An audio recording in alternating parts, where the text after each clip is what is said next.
Hello everyone, আসসালামু আলাইকুম। কেমন আছেন সবাই? আমরা তো অনেক বেশি ভালো আছি।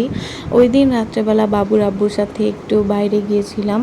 আমরা গিয়েছিলাম রামের কান্দা। ওইখানে বাবুর আব্বু আমাদেরকে মাশরুম খাওয়ানোর জন্য নিয়ে গেছিল। তো এখানে আমরা প্রায় প্রায় আসি। আর এখানের যে ওনারটা আছে উনি নিজে মাশরুম চাষ করে।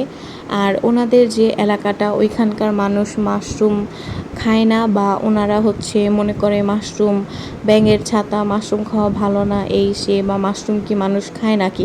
তো ওনারা এইসব খায় না, এটার জন্য এই দোকানদার যে আছেন ভাইয়াটা উনি হচ্ছে মাশরুমের বিভিন্ন আইটেম ওনাদের সামনে প্রেজেন্ট করে যেন সবাই খেয়ে বুঝতে পারে, আর সবাইকে উনি বলে যে মাশরুমের উপকারিতা কী বা এটা খাওয়া যায় এই সে এইগুলা। তো যাই হোক, আমরা এখানে মাশরুমের স্যুপটা প্রথমে নিয়েছি।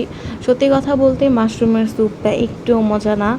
আর হচ্ছে কি বলবো, এটার থেকে ভালো স্যুপ আমি বাসায় রান্না করতে পারি। যাই হোক, যেহেতু নিয়েছি এখন খেতে হবে। তো বাবুর আব্বু এখানে মাশরুমের স্যুপটা খাচ্ছে। আর তারপর আমরা খাবো মাশরুম ফ্রাই। আর মাশরুমের যে ফ্রাইটা বিক্রি করে ওইটা অনেক বেশি মজা। আর ওইটা খাওয়ার জন্যে আমরা কয়েকদিন পর পরই ওই দোকানটাতে যাই। তো এই যে আমরা এখন মাশরুমের ফ্রাইটা খাবো। এটা অনেক রিজনেবল প্রাইসেই বিক্রি করা হয়, বেশি দাম না। তারপরেও জিনিসটা মজাই লাগে। আর ওইখানে চাইলে আপনারা কাঁচা মাশরুমও কিনতে পারবেন। তো যাই হোক, আজকের ভিডিওটা এই পর্যন্তই ছিল। এখন আমরা বাসায় চলে যাচ্ছি। আমার ভিডিওটা যদি ভালো লাগে তাহলে অবশ্যই লাইক দিবেন আর আমাদের জন্য দোয়া করবেন। আল্লাহ হাফেজ।